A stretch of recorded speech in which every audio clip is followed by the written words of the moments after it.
Swastiastu, umat sedharma yang saya kasihi dimanapun berada. Pada hari ini saya akan menyampaikan sedikit renungan bagi kita semua tentang hidup dalam bersyukur.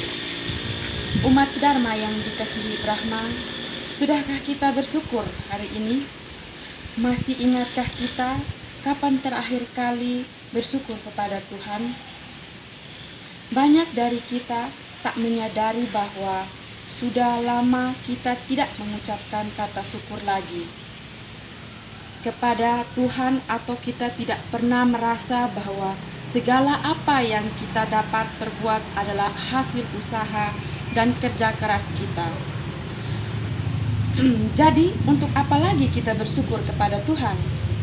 Sebagian dari kita bahkan berkata bahwa sudah sekian lama juga berdoa dan berharap kepada Tuhan, tetapi tidak juga menerima jawaban atas segala masalah. Jadi, untuk apa lagi kita berharap dan bersyukur kepadanya? Banyak hal yang membuat kita tidak lagi bersyukur melalui keadaan kita.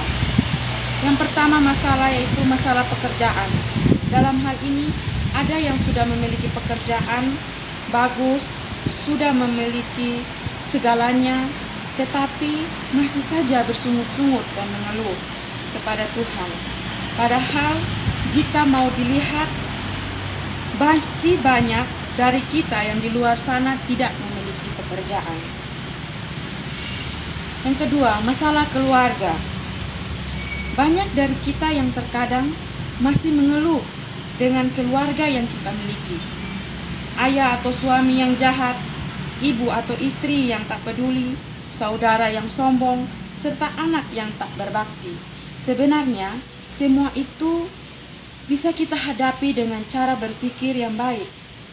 Cobalah kita berpikir, masih banyak di luar sana orang yang tidak memiliki istri, tidak memiliki suami, ada yang belum memiliki anak, ada yang tidak memiliki saudara. Singkatnya, masih banyak dari kita yang tidak mempunyai keluarga. Yang ketiga, bahagia dan tak bahagia. Mengapa demikian? Banyak orang yang sudah bahagia lupa bersyukur dan membuat hidupnya semakin bersungut di hadapan Tuhan. Contoh ini saya ambil dari beberapa tokoh terkenal serta artis terkenal. Yang pertama, jika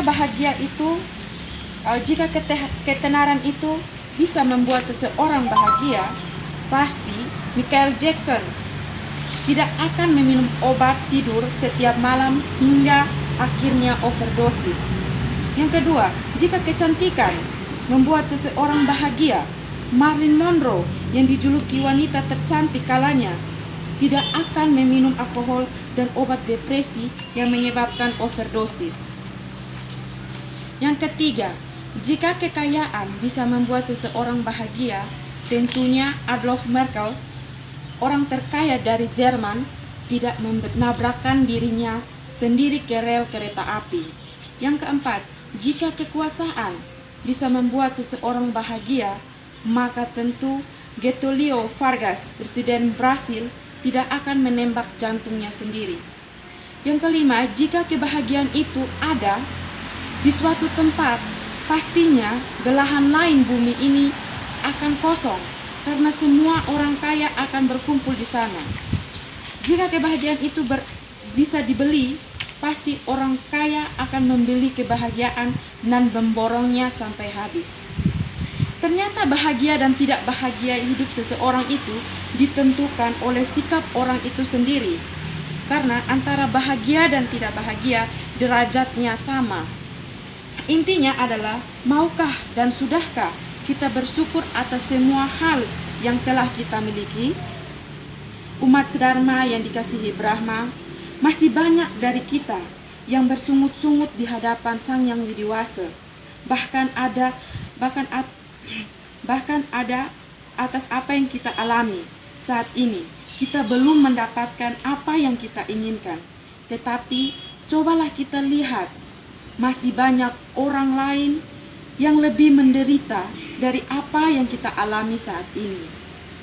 Manusia hendaknya selalu bersyukur kepada Tuhan, apapun kondisinya, entah itu baik ataupun buruk, serta semua yang bisa kita nikmati dengan oleh rasa yang baik, maka rasa bersyukur menjadi salah satu motivasi dalam kehidupan untuk selalu berbuat kebajikan. Kita sudah dibangunkan pagi ini saja merupakan satu hal kecil yang perlu untuk kita syukuri. Kita dilahirkan pada keluarga satwa, pada lingkungan sosial yang baik, dan diciptakan bersama bumi yang penuh keindahan dan kedamaian. Adalah sesuatu yang luar biasa. Tidak ada alasan untuk kita tidak bersyukur. Dalam Bagawan Gita 3:11 dikatakan, dengan melakukan ini engkau memelihara kelangsungan para dewa. Semoga para dewa juga memberkahimu. Dengan saling menghormati seperti itu, engkau akan mencapai kebajikan tertinggi. Arti dari sloka ini bahwa manusia harus berkorban untuk mencapai tujuan dan kebahagiaannya. Kesempurnaan dan kebahagiaan tak mungkin akan tercapai tanpa adanya pengorbanan. Contoh sederhananya, bila kita ingin menjadikan sepotong kain menjadi baju, maka kain yang utuh kita tersebut harus direlakan untuk dipotong-potong sesuai dengan pola dan selanjutnya dijahit kembali berwujud baju. Sedangkan potongan yang tidak perlu harus dibuang. Jika kita bersikukuh tidak rela kainnya dipotong dan dibuang, sebagian sangat mustahil akan memperoleh sepotong kain itu menjadi baju. Dalam kehidupan ini, potonglah apa yang perlu dipotong, buanglah apa yang perlu dibuang. Gunakanlah dan bersyukurlah atas apa yang perlu kita gunakan. Jangan berhenti berupaya. Ketika menemui kegagalan, bersyukurlah, karena kegagalan adalah cara Tuhan mengajari kita arti kesungguhan. Umat sedharma yang dikasihi Brahma, semoga apa yang saya sampaikan dapat menjadi renungan bagi kita semua dalam menghadapi permasalahan duniawi. Jangan lupa bersyukur. Akhir kata saya tutup dengan Rama Santi.